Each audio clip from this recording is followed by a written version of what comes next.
नमस्कार, आप सभी का स्वागत है इस अमेजिंग वीडियो में। 12वीं जब बच्चा करता है तो उसके दिमाग में एक डाउट होता है कि मैं कौन सा करियर ऑप्शन चुनूं। अगर मुझे इंजीनियरिंग करनी है तो क्या अच्छा रहेगा, अगर मुझे को एआई फील्ड में जाना है तो क्या अच्छा रहेगा, बिजनेस करना है तो क्या अच्छा रहेगा, आर्ट्स लूं, साइंस लूं, कॉमर्स लूं, किस किस साइड से क्या क्या ऑप्शंस अवेलेबल हैं। अब ये सारे डाउट्स एक साथ बच्चे के दिमाग में आ जाते हैं जब वो 12वीं करके निकलता है। उसको दुनिया की ज्यादा समझ होती नहीं है, जो भी इंसान जो बताता चलता है वो उसी के हिसाब से अपने करियर चॉइसेस डिसाइड करता चलता है। पर अब ये नौबत नहीं आएगी, क्योंकि ये पूरा वीडियो देखने के बाद अगर आप 12th क्लास के स्टूडेंट हो तो दिमाग में एकदम क्लैरिटी आ जाएगी किस समय पे कैसा डिसीजन लेना है और डिसीजन लेने के समय में कौन कौन सी चीजें हैं जो आपको ध्यान में रखनी है। ठीक है, तो चलिए शुरू करते हैं। छोटा सा वीडियो, लेकिन आपके सारे डाउट्स क्लियर हो जाएंगे कि 12वीं के बाद क्या सेलेक्ट करना चाहिए। ठीक, चलो सबसे पहले अगर हम बात करें करियर विकल्प यानी कि ऑप्शंस की, तो आपके पास क्या क्या होते हैं। या तो आप अपनी लाइन मेडिकल बना सकते हो। देखो 10वीं 11वीं 12वीं तक हम सब पढ़ते हैं, लेकिन उसके बाद बारी आती है अपना करियर चुनने की। तो करियर चुनने के लिए यही सबसे इंपॉर्टेंट स्टेप होता है जो आपको यहाँ पे लेना है। मेडिकल लाइन में जाना है आपको, इंजीनियरिंग आईटी लाइन में जाना है, कॉमर्स में जाना है, किधर करना है आपको, डिजाइनिंग में जाना है, मीडिया साइड जाना है। सबसे पहले तो आपके दिमाग में ये पिक्चर क्लियर होनी चाहिए कि मोटा मोटा हम सब डिवीजन की बात में करेंगे, लेकिन हमारा मेन हेड क्या होना चाहिए जहां हमें जाना है। देखो मेडिकल में जाने का मतलब सिर्फ डॉक्टर बनना नहीं होता है। मेडिकल में जाने का मतलब नर्सिंग भी होता है, एनएम भी होता है, जीएनएम भी होता है। ये सब होता है मेडिकल लाइन अगर आप सेलेक्ट करते हो तो। ठीक है, नर्सेस बहुत से बच्चे होते हैं नर्सिंग के कॉम्पिटिशन्स निकालते हैं। तो आपके दिमाग में फिलहाल क्लैरिटी होनी चाहिए करना क्या है, फार्मेसी साइड, मेडिकल साइड या फिर कुछ और। अच्छा, सही करियर आप कैसे चुन सकते हो, जैसे कि मैंने आपसे बोला कि आपके पास ये सब करना है, ये सारे ऑप्शंस होते हैं। लेकिन अगर आपको कुछ भी नहीं पता है कि मेरा इंटरेस्ट क्या है, मुझे करना क्या है, या फिर इसमें से मैं क्या सेलेक्ट करूं, अगर आपको ये भी नहीं पता है तो क्या हेल्प करेगा ये डिसाइड करने में कि आपको कौन सा साइड चुनना है। क्या हेल्प करेगा ये चीजें, आपका इंटरेस्ट। जैसे पता है, अगर जैसे मैं जब 12th में थी मुझे बहुत अच्छे से पता था यार कुछ भी करूंगी मेडिकल नहीं करूंगी। एक होता है ना अंदर से फीलिंग आती है मेडिकल साइड में मेरे को नहीं जाना है।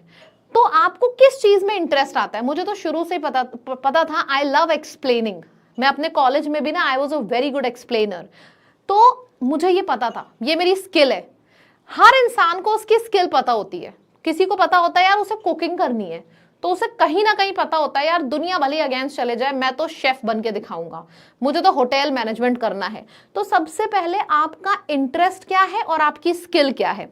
जैसे कि फॉर एग्जाम्पल मेरा इंटरेस्ट है डांसिंग, बट मेरी स्किल नहीं है डांसिंग, मैं नहीं कर सकती अच्छी डांसिंग। ठीक है, तो कैसे आप अपने ऑप्शन तक पहुंचते हो, पहले आपको क्या क्या चीजें पसंद हैं आप एक पेपर पे लिख लेते हो, आपका जो भी इंटरेस्ट है सारा लिख लेते हो। फिर इस सारे इंटरेस्ट में से कौन सी एक या दो चीज है जो आपकी स्किल भी है, मतलब कि जो आप कर भी सकते हो। जैसे कि अगर मैंने बोला यार इस लड़के को गाना बहुत पसंद है, उसका इंटरेस्ट है लेकिन स्किल नहीं है उसकी, वो गा नहीं सकता है, तो ऑप्शन पहले ही कट जाएगा। तो सबसे पहले हम क्या करेंगे, जो जो चीजें हमें पसंद है वो सारी चीजें हम लिख लेंगे। उसके बाद इन सारी चीजों में से कौन सी ऐसा ऑप्शन है जो हम भी कर सकते हैं। ठीक है, पसंद होना अलग बात है लेकिन तुम्हारे अंदर उस चीज की स्किल भी है कि नहीं। तो 4 ऑप्शन जब आप लिखोगे पसंद के, फिर आप जब उसको स्किल से मैप करोगे एक या दो ही बचेगा। ठीक, जैसे अगर मैं अपनी बात करूं, मैंने अपने इंटरेस्ट में लिख लिया डांसिंग, सिंगिंग, टीचिंग, इंजीनियरिंग, मुझे 4-5 चीजें पसंद है। ठीक, स्टैटिस्टिक्स, ये 4-5 चीजें मुझे पसंद है। इसमें से मेरी स्किल क्या क्या है, सबसे पहले मैं एक्सप्लेनर पे आई, सिंगर पे आई। फिर मैंने सोचा यार नहीं यार सिंगिंग में तो बहुत ज्यादा माइन्यूट लोग हैं जो सक्सेसफुल होते हैं। ऐसा करते हैं कुछ ऐसे ऑप्शन ढूंढते हैं जहां पे यू कैन एक्सप्लेन। तब जाके मैं ऑनलाइन एजुकेशन में आई, ऐसे करके पहुंची हूं यहां तक। आपको पता हो जाता है कि कौन सा इंटरेस्ट और क्या आप कर सकते हो। अच्छा, फिर थर्ड है सरकारी नौकरी के अवसर। मतलब अगर आपको यह है कि यार स्किल और इंटरेस्ट से कुछ लोग बनते हैं, कुछ लोग को सिर्फ अपने आप में अपने काम में सिक्योरिटी चाहिए। अलग अलग लोगों की अलग अलग चॉइस होती है ना। अगर मैं इस बंदे को बोल दूंगी यार तुम्हें अपने लाइफ में सिक्योरिटी चाहिए या थ्रिल चाहिए, 5 में से 2 बोलेंगे नहीं यार मेरे को सिक्योरिटी नहीं चाहिए, मेरे को चाहिए प्रमोशन, मेरे को चाहिए थ्रिल लाइफ में, हर बार कभी यहाँ ट्रांसफर हो कभी वहां ट्रांसफर हो, मुझे मजा आती है ऐसी लाइफ, टेंशन वाली, pressure is a privilege for me, मैं बोलूंगी भाई तुम प्राइवेट जाओ। लेकिन दूसरा बंदा अगर बोलेगा यार मेरे को इंटरेस्ट और स्किल नहीं पता, मेरे को चाहिए सुकून, मेरे को चाहिए जॉब सिक्योरिटी, मेरे को चाहिए फैमिली टाइम, मैं बोलूंगी गवर्नमेंट में जाओ। ठीक है, किस तरीके से आप अपने ऑप्शंस में पहुंच रहे हो, हर एक स्लाइड आपको आपके ऑप्शन के करीब लाती हुई दिखेगी। फिर आते हैं, ये चीज मैंने ऑलरेडी बता दिया कैसे आप करते हो सिलेक्ट। अच्छा, और कौन कौन से सेक्टर होते हैं, science, commerce, arts and humanities. मतलब कि आप या तो साइंस साइड लेते हो, या तो कॉमर्स, या तो आर्ट्स एंड ह्यूमैनिटीज, इन तीनों में से कोई ना कोई साइड आपकी होगी। अगर हम बात करें आपने 12वीं किया है, या तो साइंस साइड से किया होगा, या तो कॉमर्स से, या तो आर्ट्स से। अब देखो किस तरीके से हम ऑप्शंस में पहुंचते हैं। अगर हम बातें हैं सारे ऑप्शंस जो कि साइंस के बाद अवेलेबल होते हैं, वो कौन से ऑप्शन है, बीटेक अवेलेबल है साइंस अगर आपने किया है। साइंस के बाद एमबीबीएस और नीट भी है, बायो चाहिए होता है, यहां पे आपको चाहिए होता है maths. BSc, pharmacy, NDA, IT side पूरा पड़ा है, सॉफ्टवेयर इंजीनियरिंग, एआई, ये सब आपको हेल्प करता है। अगर आपने साइंस साइड किया होता है तो इतने ढेर सारे ऑप्शंस हैं। देखो इसमें से कोई ऐसा ऑप्शन है something that is giving you thrills, जिसको देख के मजा आ रही है, तो फिर दिस इज फॉर यू। अच्छा, अब अगर आपने कॉमर्स किया है तो कौन कौन से ऑप्शंस आपके लिए खुले हैं। आप बीकॉम एमकॉम करके टीचिंग लाइन में भी जा सकते हो, आप बीकॉम और एमकॉम करके प्रोफेसर भी बन सकते हो, normal degrees BCom and MCom, professor side भी जा सकते हो। आप चार्टर अकाउंटेंट सीए के लिए, कंपनी सेक्रेटरी सीएस के लिए, ये सब बहुत ज्यादा हाई एंड डिमांड जॉब्स होती हैं जिसने भी कॉमर्स किया होता है।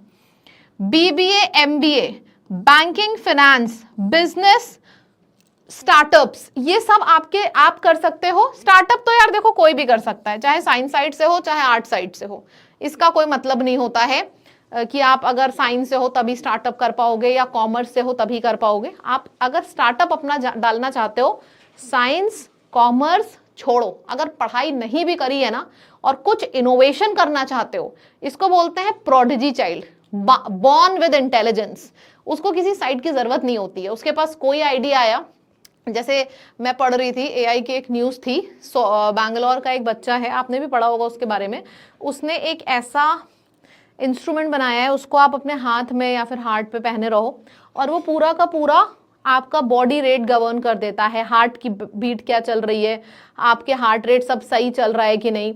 उसने ये खुद बनाया है। बच्चा कितने का था, शायद 16-17 साल का था। ठीक है, तो यहाँ पे क्या आ जाता है, और उसकी कंपनी 16-17 साल में ही डॉलर्स, बिलियन डॉलर्स में बिक रही है।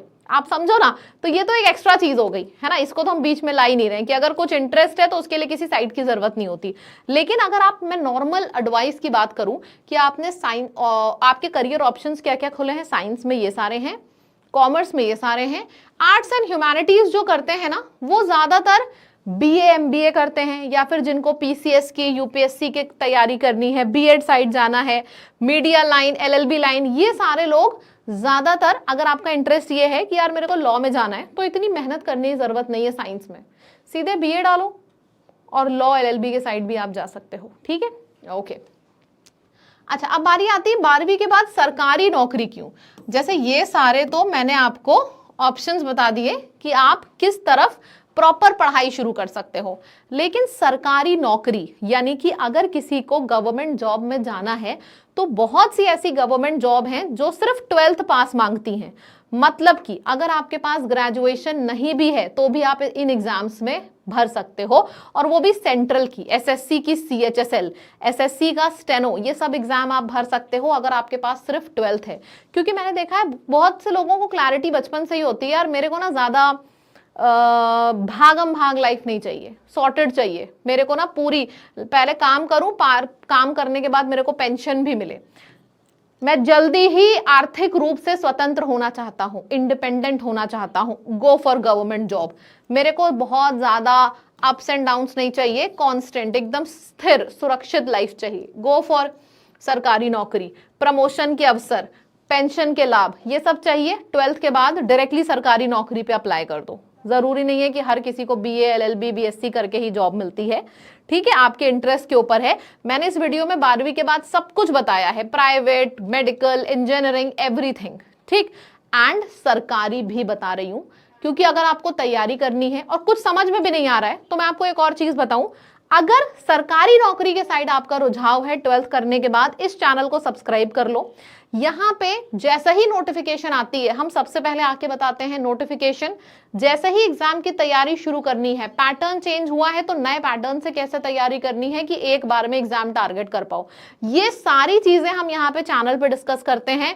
Video section, short section, live section, कोई भी नोटिफिकेशन आए फट से वीडियो आके देखो। आपने देखा इस चैनल की खास बात क्या है, हम बहुत ज्यादा वीडियोस और लाइव यहाँ पे डंप नहीं करते, आपको क्वालिटेटिव, बहुत ही ज्यादा क्वालिटेटिव, क्वालिटी वाला कंटेंट मिलता है।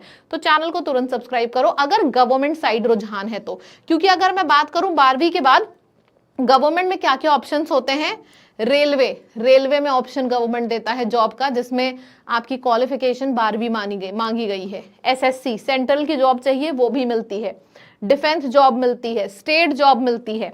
देखो यहाँ पे एग्जांपल्स भी मैं आपको दे रही हूँ। अगर हम SSC के एग्जाम के साइड जाएंगे और आपसे सिर्फ 12th पास मांगा है तो कौन कौन से आप भर सकते हो जॉब, CHSL की जॉब भर सकते हो 12th पास में, जिसमें आप LDC, DEO, पोस्टल असिस्टेंट बनते हो। MTS की जॉब भर सकते हो, MTS मतलब ऑफिस का जो स्टाफ स्टाफ होता है, हेल्पिंग स्टाफ, सपोर्टिंग स्टाफ, वो सब होते हैं MTS एग्जाम करके। और आपका और आपका ये, ठीक है, और आपका यहाँ पे हो सकता है ये स्टेनोग्राफर आप बन सकते हो, ये भी 12th पास है। तो ये सारे के सारे जॉब SSC सेंट्रल एग्जाम के अंडर में आती है, जो आप आराम से निकाल सकते हो 12वीं में। रेलवे की बात करी जाए, NTPC 12th लेवल भर सकता है, ग्रुप D का एग्जाम है ये भी आप भर सकते हो 12वीं अगर करे हो तो। फिर बारी आती है उत्तर प्रदेश सरकारी नौकरी की, तो UP SSC पेट बिल्कुल आप भर सकते हो। पेट के माध्यम से कौन कौन सी भर्ती होती है, पेट एक एग्जाम होता है, उस एग्जाम में आपका एक स्कोर कार्ड आता है, अगर, और हर एग्जाम अपना एक अलग से कट ऑफ निकालता है। अगर आपका कट ऑफ इन सारे एग्जाम से ऊपर है, जो आपने पेट एग्जाम में आपका एक कट ऑफ आता है, एक स्कोर कार्ड आता है, तो उसके अंडर में जूनियर असिस्टेंट, VDO मतलब ग्राम विकास अधिकारी, लेखपाल, ये सब आप बन सकते हो पेट का एग्जाम देके। ये भी 12वीं पास हो तो ये भी एग्जाम दे सकते हो। इतने ऑप्शंस गवर्नमेंट के ओपन हैं आपके लिए। अच्छा, अब एक चीज यहाँ पे कुछ बताऊंगी कि आम गलतियां जो बच्चे करते हैं, सबसे पहली दोस्तों का देखा देखी करियर चुन लेते हैं, यार ये आर्ट्स में जा रहा है मैं भी आर्ट्स में जाऊंगा। नहीं, करियर चुनने के लिए आपको दिमाग में क्या क्या रखना है वो मैं शुरू में बता चुकी हूं इस वीडियो के, नहीं देखा है तो फिर से जाके देखो, ठीक है। नियमित पढ़ाई को नजरअंदाज करना, आज मैंने वीडियो देखा बरखा मैम का, मेरे को जोश आ गया, मैं 6-6, 7-7 घंटे पढ़ूंगा, 1 दिन, 2 दिन, 3 दिन, जोश ठंडा हो गया, पढ़ाई बंद हो गई। Consistency is the key, daily पढ़ो, मत पढ़ो 7 घंटे 8 घंटे, डेली पढ़ो, भले ही 4 घंटे पढ़ो लेकिन डेली पढ़ो। बहुत ज्यादा संसाधन इस्तेमाल करना, मतलब मेरे को ये भी किताब इसने बताई ना कि गवर्नमेंट एग्जाम के लिए पढ़ना है तो इस वाले यूट्यूब चैनल को सब्सक्राइब कर लो, ये वाली किताब खरीद लो, यार ऐसा कुछ नहीं होता है, बकवास, ठीक है। एग्जाम का पैटर्न चेंज हो गया, इतनी किताबें खरीदने की भी जरूरत नहीं होती है। रेगुलरली फॉलो करो एक टीचर को, जैसे इंग्लिश के लिए एक टीचर चुन लो, अब चाहे SSC का CGL दो, CHSL दो, CPO दो, कोई भी एग्जाम दो, उसी टीचर से दो। ऐसे मत करो कि आज मुझे इंग्लिश का ये टीचर पसंद आ रहा है, कल मुझे वो पसंद आ रहा है। ये सबसे बड़ी गलती है जो बच्चे करते हैं, ठीक। एक टॉपिक के लिए 10-10 वीडियोस देखना, जैसे नाउन मेरे से भी पढ़ा, उनसे भी पढ़ा, उनसे भी पढ़ा, कंफ्यूज हो ही जाओगे। हर टीचर अपने आप में आपको बेस्ट देगा। अगर मैं भी पढ़ाती हूँ तो मैं गारंटी देती हूँ कि मेरे से अगर आपने इंग्लिश पढ़ी है तो आपका एग्जाम में ऐसा कोई सवाल नहीं आ सकता जो आप कर ना पाओ, आप हर सवाल कर लोगे। पर एक सब्जेक्ट के लिए एक टीचर को चुनो, ठीक। अच्छा, एक अंतिम सलाह, सोच समझकर निर्णय लें, 1 से 2 साल की पूरी मेहनत करें, प्रॉपर प्लान बनाएं। और आप अगर सोच रहे हो कि आप 12वीं हो और आपका पढ़ाई में किसी कॉमर्स साइंस साइट नहीं जाना है, सिक्योरिटी चाहिए, तो आंख बंद करके आप गवर्नमेंट में अप्लाई कर सकते हो। 1 से 2 साल के अंदर आपकी जॉब निकल जाएगी। बस जो जो चीजें बताई हैं उनका ध्यान रखें। आप तैयारी करना चाहते हो तो SSC, railway, UP triple SC पेट, ये सारी तैयारी हम कराते हैं। एसएससी और रेलवे के लिए हमारा चैनल है, यूट्यूब चैनल, जिसका नाम है SSC lab. UP triple SC पेट और यूपी के जितने एग्जाम है, स्टेट एग्जाम, इसके लिए हमारा दूसरा यूट्यूब चैनल है रोजगार लैब।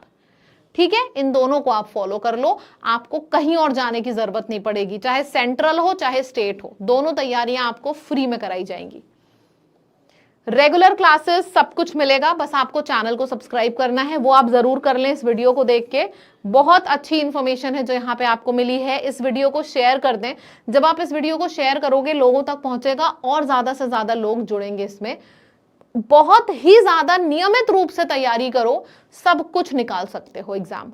और कुछ आपको और चाहिए, कोई दिमाग में और डाउट है कि मैम ये भी बता दीजिए, इसके ऊपर एक वीडियो बना दीजिए, वो भी आपको मैं बना के दे दूंगी। कमेंट करके जरूर पूछो, और अगर क्लैरिटी आ गई है तो लिखो मैम क्लैरिटी आ गई है। अच्छा, बहुत से बच्चे यहाँ पे होंगे जो पहली बार देख रहे होंगे, तो आपको क्या करना है, ये देखो लैब की ऐप है, प्ले स्टोर ऐप स्टोर दोनों पे है, LAB लैब, लैब की ऐप है। सबसे पहले तो अपने फोन में लैब की ऐप इंस्टॉल कर लो। लैब की ऐप इंस्टॉल करने के बाद आपको इस तरीके से पूरा का पूरा पेज खुल के दिख जाएगा। आप इस पेज पे आओ, यहाँ पे आखिरी में देखो प्रीवियस ईयर पेपर दिया है, प्रीवियस ईयर पेपर को खुद से लगाओ, तब आपको दिखेगा कि यार अगर हम CHSL की बात कर रहे हैं तो वो CHSL होता कैसे है। मैं आपको खुद से दिखाती हूँ। अपने फोन में सबसे पहले लैब की ऐप डाल लेना। लैब की ऐप डालने के बाद आप चले जाओ, आगे बढ़ाते चले जाओ, Mahapack, live course, video course, practice pack, test pack, books, आपको सब कुछ मिलेगा हमारी ऐप में। ठीक है, अभी फिलहाल आप प्रीवियस ईयर पेपर्स पे चले जाओ। प्रीवियस ईयर पेपर पे जाओगे ना तो देखो आपको CHSL का पेपर, स्टेनो का पेपर, ये सारा का सारा पेपर पूरा फ्री ऑफ कॉस्ट मिल रहा है।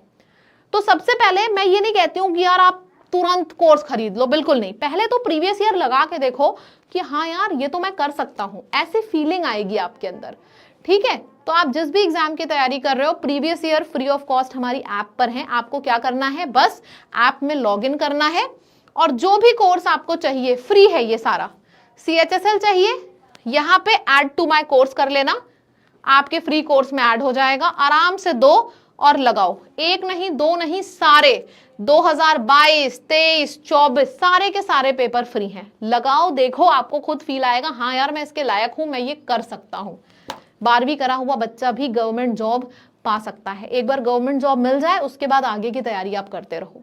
ठीक है, thank you so much. Do not forget to subscribe the channel and app को इंस्टॉल कर लो, LAB लैब ऐप का नाम है। ठीक, लिंक डिस्क्रिप्शन में भी डलवा देती हूँ। Bye bye.